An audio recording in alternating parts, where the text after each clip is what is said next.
తెల్లని మబ్బుల మధ్యకు వెళ్ళి వెన్నెల ముగ్గులు వేసిందెవరో, కన్నుల కౌగిట కలలే కూర్చిందెవరో, రంగులు పొదిగిన వాసంతాన్ని రివ్వున రమ్మని పిలిచిందెవరో, గుప్పెడు గుండెకు చప్పుడు నేర్పిందెవరో, అచ్చ తెలుగు అక్షరాల మాలే అంతులేని ఇంత గొప్ప కేళి హోలీ, లక్ష లక్షణాల పాల వెళ్ళి కొలువు చూడ పిలుపు వచ్చేరారే మీరే, నింగికి నేలకు మధ్యన జరిగే వైభోగాన్ని చూతము రండి, సిరితో శ్రీహరి అడుగులు కూడా వేళ, ఈ కళ్యాణపు వైభోగానికి కొత్తగా పేరేం పెడదామండి, ముల్లోకాలకు కబురే పెట్టండర్రా.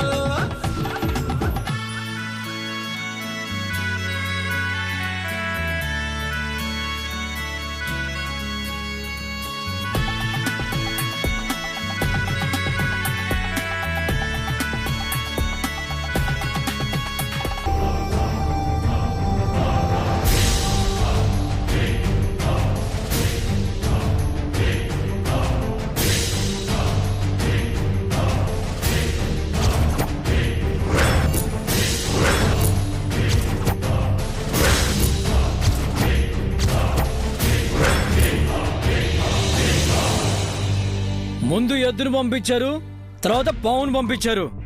ఇంకేమనుంటే పంపించండి, అన్ని లెక్కలు ఒకేసారి తెలుస్తాను. ఏమండి,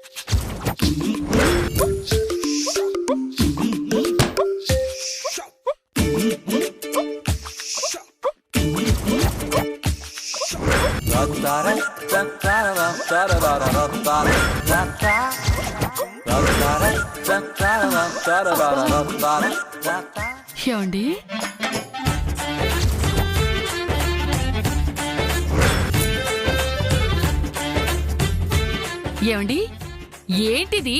ఏందా తల కిందులుగా తపస్సు చేస్తున్నానే. తపస్సు చేస్తున్నారా లేక మీ జీవితం తలక్రిందులైందని చెప్తున్నారా? ఇంకాసేపు పాము ఈ గదిలోనే ఉండుంటే అదే జరిగేదే. అందుకే ఆ పాము మన జోలికి రాకుండా ఏం చేస్తే బాగుంటుందా అని తల కిందకు పెట్టి ఆలోచిస్తున్నానే. మీ బుర్ర పైకున్నా కిందకున్నా మధ్యలో మోకాల్లో ఉన్నా పెద్ద తేడా ఏమీ లేదు గాని లేచి నిల్చోండి.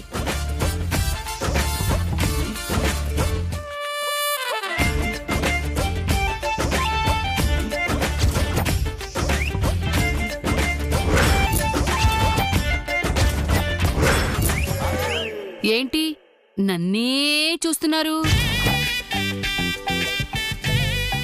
ఏమైందండి? ఆ చూపులకు అర్థమేంటి? మన పెళ్లి చూపులు ఏమైనా గుర్తొచ్చాయా? అప్పుడు సరిగా చూడలేదని ఇప్పుడు చూస్తున్నారా? అప్పుడు సరిగ్గా చూసుంటే ఇప్పుడు ఇలా బాధపడి ఉండేవాడిని కాదు. ఏంటి? ఏం లేదులే. నాదో అనుమానం, అడగమంటావా? అనుమానం అన్నారుగా, అడగటానికి మళ్ళీ మరో అనుమానం ఎందుకు? అడగండి. శాపం ఇంటి కోడలకు మాత్రమేనా లేక ఆడపడుచులకు అల్లులకు కూడానా? ఈ తిక్కుమాలిన అనుమానం ఎందుకొచ్చింది? ఎందుకంటే నిన్న ఎద్దు మన వెంట పడింది, ఈ రోజు పాము మన గదిలోకి దూరింది. నెలకు ట్రెండు మారినట్టు శాపం కూడా రూటు మార్చుకొని కోడళ్లను వదిలేసి ఆడపడుచులని అల్లుల్ని చంపడం స్టార్ట్ చేస్తుందేమో. మీరు లేనిపోని అనుమానాలు పెట్టకండి. ఇప్పటి వరకు శాపం వల్ల ఇంటి కోడళ్లే చచ్చారు, ఏ బొక్క ఆడబడుచు అల్లుడు చావలేదు. మరి ఎద్దు పాము మన జోలికి ఎందుకు వచ్చినట్టమ్మా? పొలంలో అంతమంది ఉన్నారు, వాళ్ళెవరి వైపు వెళ్ళలేదే. ఇంట్లో ఇన్ని రూములున్నాయి, ఈ గదిలోకి పాము ఎందుకు రావాలే? అబ్బా, శాపం అంటే చావు. ఆ చావుకు మరో రూపం నిత్య. మనం నిత్యపక్షం కదా, అందుకే శాపం పంపిన ఎద్దు పాము మన చుట్టే తిరుగుతున్నాయి. ఇంత లాజిక్ ఉందా? మ్మ్. అయితే మనకు శాపంతో స్నేహం తప్ప సావలేదన్నమాట. ఆ మాత్రం క్లారిటీ ఉంటే చాలా. నాకు కూడా ఒక డౌట్ ఉంది. ఏంది? మన సావు గురించే ఏంది? ఓ మొంగ చావు గురించి. ఏంటి నీ అనుమానం? సస్తుందా లేదానే? చావటం అయితే గ్యారంటీ, కానీ డెలివరీ అయిన వెంటనే చనిపోతుందా లేక బిడ్డ పుట్టాక 1-2 సంవత్సరాలు బ్రతికి చచ్చిపోతుందా? ఇంకా నయం, నిండా 100 బతికి సస్తుందా అని అడగలేదు. మంగచావు గంటల్లోకి వచ్చిందని ఆ స్వామీజీ చెప్పాడు కదా. అబ్బా మరి చావదే. అబ్బా, చావాలంటే డెలివరీ అవ్వాలి కదా. మరి డెలివరీ అవదే. అప్పుడెప్పుడో నొప్పులొచ్చే, మళ్ళీ ఇప్పటిదాకా రాలేదు. అసలు ఎప్పుడొస్తాయి? నన్ను ఎలాగైనా గుడికి తీసుకువెళ్ళండి. ఆ స్వామీజీని నేను వేడుకుంటాను. ఇంకా ఏమని వేడుకుంటావమ్మా? ఇందాక స్వామీజీకి జైకి ఎలాంటి వాగ్వివాదం జరిగిందో చూసావు కదా. స్వామీజీ కోపం సర్ప నేను చేయకూడదనే కాని నేను చావాలన్నది కాదు కదా జేజీ. నేను స్వామీజీని కలిశాను మంగా, నీ తరపున వేడుకున్నాను. నువ్వు అడగటం వేరమ్మా, నేను వేడుకోవటం వేరు. క్షమాభిక్ష పెట్టమని అడుగుతాను, ప్రాణభిక్ష ఇవ్వమని అర్థిస్తాను. ఏమో ఆయన మనసు మారచ్చేమో, నేను బతికే దారి చూపిస్తారేమో, ఆ దేవుడికి నాపై దయ కలగొచ్చేమో. ప్రయత్నిస్తే తప్పే ఉందమ్మా. తప్పులేదమ్మా, కానీ జై ఒప్పుకోడేమో. జైకి నిజం చెప్పలేవు, అలా అని నిన్ను వదులుకోలేవు. ఏం చేయాలో అర్థం కాని పరిస్థితిలో ఉన్నావమ్మా. పుట్టగానే దూరం చేసుకుని 20 ఏళ్ల తర్వాత దగ్గరైన నిన్ను తిరిగి దూరం చేసుకోవడానికి నేను బండరాయిని కాదు మంగా. నిన్ను దక్కించుకోవడానికి నేను చెయ్యని ప్రయత్నం లేదు.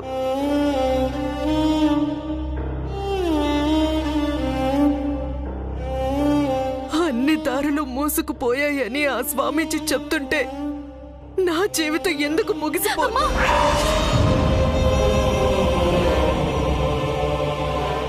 కానీ ఎక్కడో ఏమోలో ఓ చిన్న ఆశమంగా నీ మంచితనం నిన్ను కాపాడుతుందని ఆశ, నీ సంకల్పాన్ని నువ్వు చేయిస్తావన్న ఆశ. జై ప్రేమ నిన్ను బతికిస్తుందని ఆశ. మా అందరి ఆయుష్ అంతటిని తీసుకుని ఆ దేవుడు నీకు పూర్ణాయుష్ ఇస్తాడని ఆశ. లేదమ్మా, లేదు.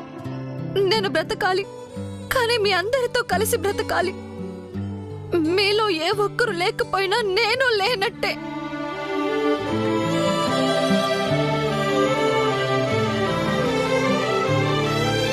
మిమ్మల్ని చూస్తుంటే ఆ రోజు నా కోడల్ని బ్రతికించుకోవడానికి నేను పడిన వేదన గుర్తొస్తోంది. కానీ ఆ రోజు నా కోడలికి తెలియదు తను చనిపోతున్నట్టు. కానీ ఈ రోజు జేజీ ఏడవకండి. ఎవరికీ దక్కని అదృష్టం నాకు దక్కింది. నా చావు గురించి నాకు తెలిసింది. అది కూడా ఒక అదృష్టమా మంగా? కళ్ళ ముందే బిడ్డలు రాలిపోతుంటే ఆ తల్లులు పడే నరకం ఎలా ఉంటుందో ప్రత్యక్షంగా చూస్తున్నానమ్మా.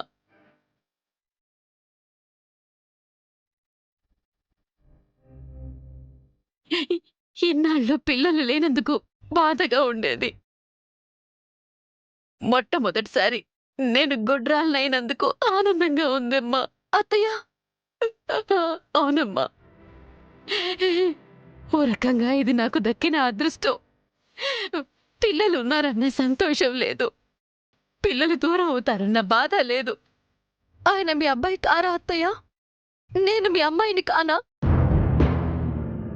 కన్న తల్లి కంటే మిన్నగా చూసుకున్నారే, మీరు గొడ్రాలని ఎవరన్నారు?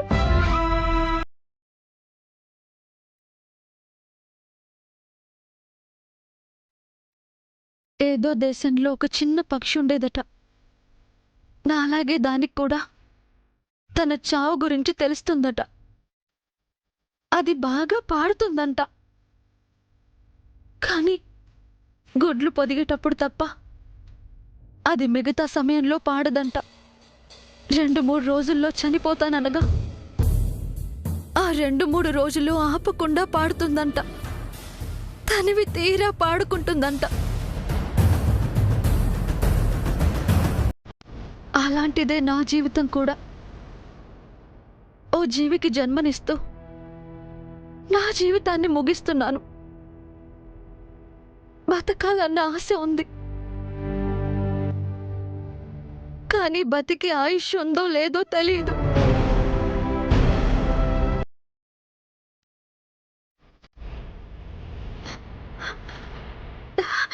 కానీ ఇంతటితో నా కథ ముగిసిపోలేదు. పుట్టబోయే బిడ్డతో నేను కొనసాగుతాను. అది నా పునర్జన్మ.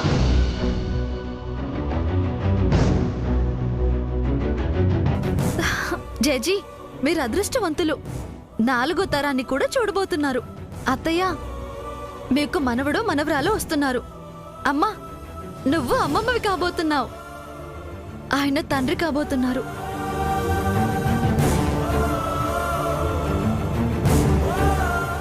కాసేపు ఈ బాధని మర్చిపోయి ఆ రకంగా ఆనందపడదాం. ఆ పక్షి పాటలా సంతోషంగా ఉందాం.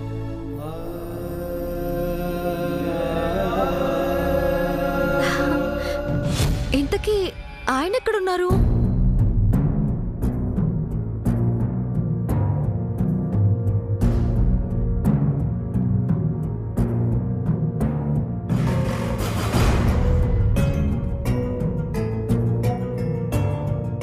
చేసిన పాపాలు చాలు, ఇంతటితో విరమించుకోండి.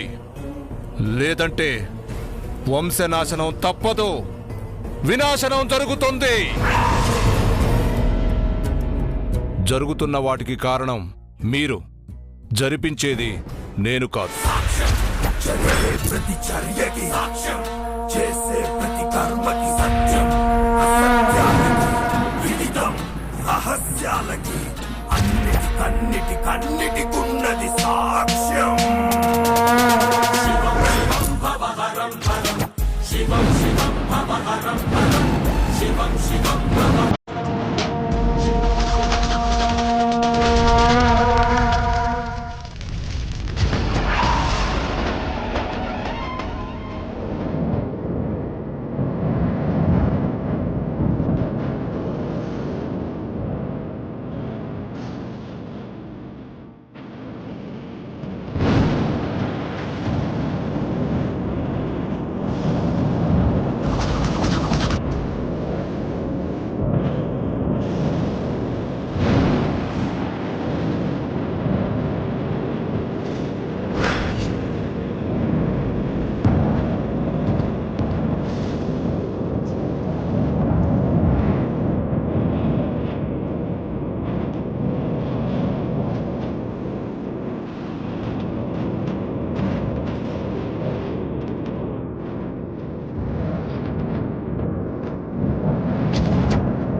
ఇటువంటి సార్, నేను బయట పడేస్తాను.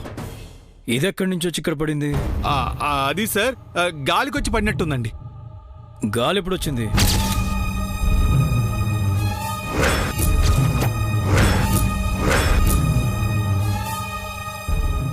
ఇటు ఇవ్వండి సార్.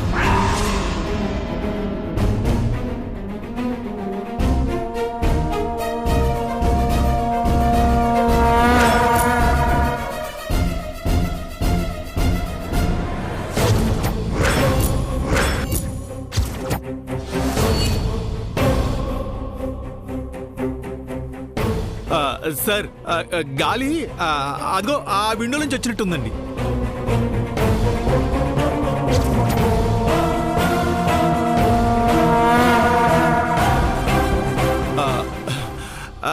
సార్ బయట వర్షం పడేలా ఉందండి, వెళ్ళి చూద్దామండి.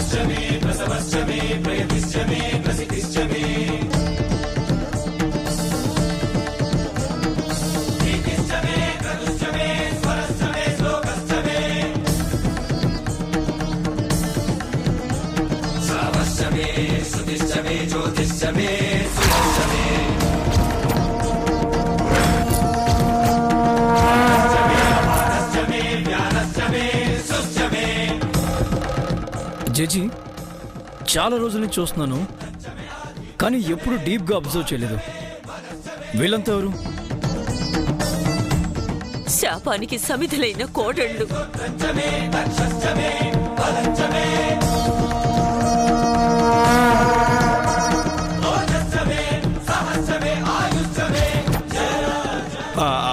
వాళ్ళు మీ పూర్వీకులు సార్, ఈ ఇంట్లోనే ఉండేవారండి.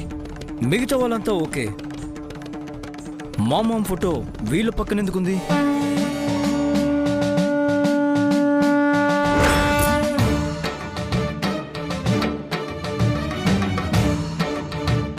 ఏం జడ్జి, మా అమ్మకు మిగతా వాళ్ళకి ఏంటి సంబంధం?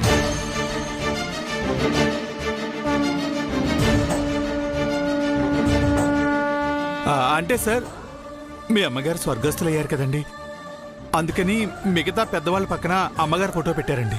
అంతేనండి, వేరే ఏ సంబంధం లేదు సార్. సంబంధం ఉంది.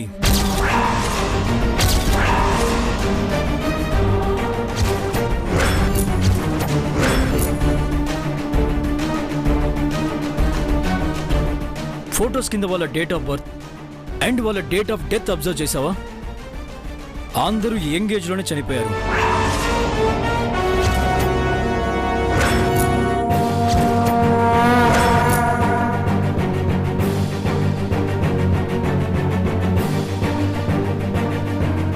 అందులోనూ సేమ్ మంత్ లో చనిపోయారు, అది కూడా ఈ మంత్ లో.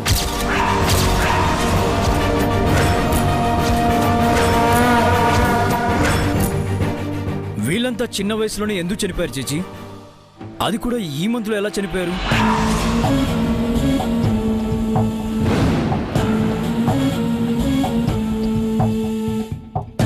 ఏదో కోఇన్సిడెంట్ అయి ఉంటుంది సార్. ఒకరిద్దరు చనిపోతే కోఇన్సిడెన్స్ చారి, వరుసగా నలుగురు చనిపోయారు.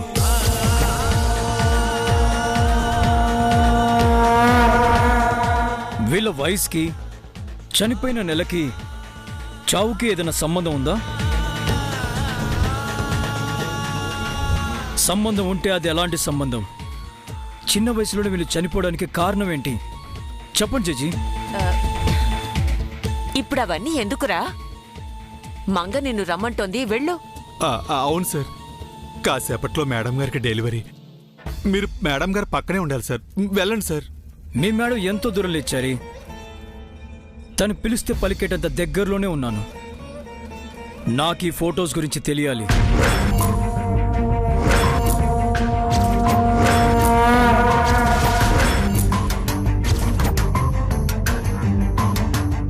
ఇందాక దొంగ స్వామీజీ ఏదో అన్నాడు, శాపమని పాపమని తరాలనేదో వాగాడు. అవి పిచ్చి మాటలా లేక వాటికి అర్థం ఏదైనా ఉందా? అవన్నీ పిచ్చి మాటలే సార్, మీరేం పట్టించుకోకండి. లేచారి, నేను ఊరికొచ్చిన ప్రతిసారి ఏదో జరిగింది. ఆ ఎద్దు పాము ఏంటిదంతా? ఇంట్లో అట్మాస్ఫియర్ కూడా మారిపోయింది. నా వెనకాల ఏదో జరుగుతున్నట్టు నాకు అనిపిస్తుంది. నా దగ్గర మీరంతా ఏదైనా దాస్తున్నారా? ప్రమాదం ఎవరికి?